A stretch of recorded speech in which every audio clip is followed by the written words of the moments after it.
in a related development, 10 terrorists have been killed with 9 victims rescued in military operations in Katsina and Zamfara state. The insurgents were neutralized by troops of the Joint Task Force Northwest Operation Haderin Daji on Wednesday. This was disclosed in a statement by the spokesman of the Joint Task Force Northwest Operation Haderin Daji, Ibrahim Yahaya. Yahaya, a captain, said that the arms and ammunition, including operational motorcycle and communication gadgets, were recovered from the terrorists. He stated that the victims were rescued during a search and rescue operation at Ansado and Andala villages in Maru local government area of Zamfara state. Of the 9 kidnapped victims were 5 women and 4 babies. Daily Trust Regional Editor Yushau Adamu joins us via phone to give an update on the situation. Thank you so much for joining us on the News Hour tonight. Thank you. Good evening. All right. Can you give us an understanding of the scale of the operations by the military in the past few days? Well, first of all, this is a breakthrough, especially on the part of the military and, of course, the residents of the affected area, because these bandits have been terrorizing people for several months, especially between September to December last year. And if you carefully take a glance on the story or development that is recorded by the military, you can understand that between September to early November, Maru area has suffered series of attacks by the bandits. So, like we have been saying in our previous discussions, these bandits are always on the move. In the early November, they shift their operation to Zurumi and the Anka axis, where they particularly suffered also series of attacks by the bandits. I could really recall there was a week when these bandits attacked Zurumi and the environs 4 times in a week. So you can see.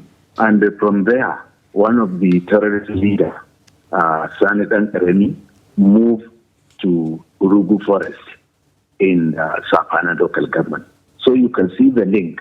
Now, the terrorists were killed in the Safana, and the Safana has a forest called Urugu, where this terrorist leader was expected to move there. Okay. Well, what can you tell us about the reactions from the communities? You know, how are they reacting to this development, hearing the news of this exploit by the military? The locals are happy with the development, and they have been saying, they have been calling on government that the military should adopt the habit of going into the forest, meeting the bandits in their enclaves, instead of waiting for them to come out and then engage them in battle. So you can see now they have gone into their hideout, they have searched the places, they have rescued the victims, and they have recovered some weapons. Okay. So if the military can maintain the tempo, of course, government will record huge success as far as fight against banditry is concerned in the area. Surely this will impact on operations, you know, in the northwestern part of the country in terms of boosting the morale of troops as well and the confidence on the military by the communities, isn't it? Of course, certainly it will.